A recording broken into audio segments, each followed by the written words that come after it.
Atalanta sedang berduka. Gelandang muda mereka Willy Brasiano Tabi meninggal dunia pada usia 21 tahun.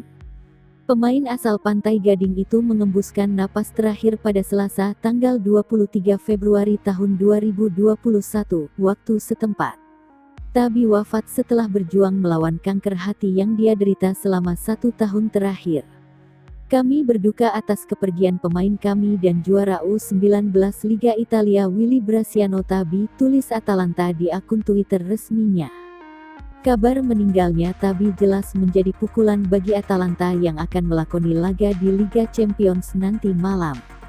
La Dea, julukan Atalanta, akan menghadapi Real Madrid pada babak 16 besar Liga Champions 2020-2021. Pada leg pertama, Dufan Zapata dan kolega akan bertindak sebagai tuan rumah lebih dulu. Mereka akan menjamu Los Blancos di Stadion Gewiss, Rabu tanggal 24 Februari tahun 2021 atau Kamis dini hari WIB. Bagi Atalanta, suatu kebanggaan bisa bertemu klub seperti Real Madrid, kata pelatih Atalanta Gian Piero Gasperini, seperti dikutip dari Football Italia. Sementara itu, leg kedua akan berlangsung di kandang Real Madrid, Stadion Alfredo Di Stefano, tanggal 16 Maret tahun 2021.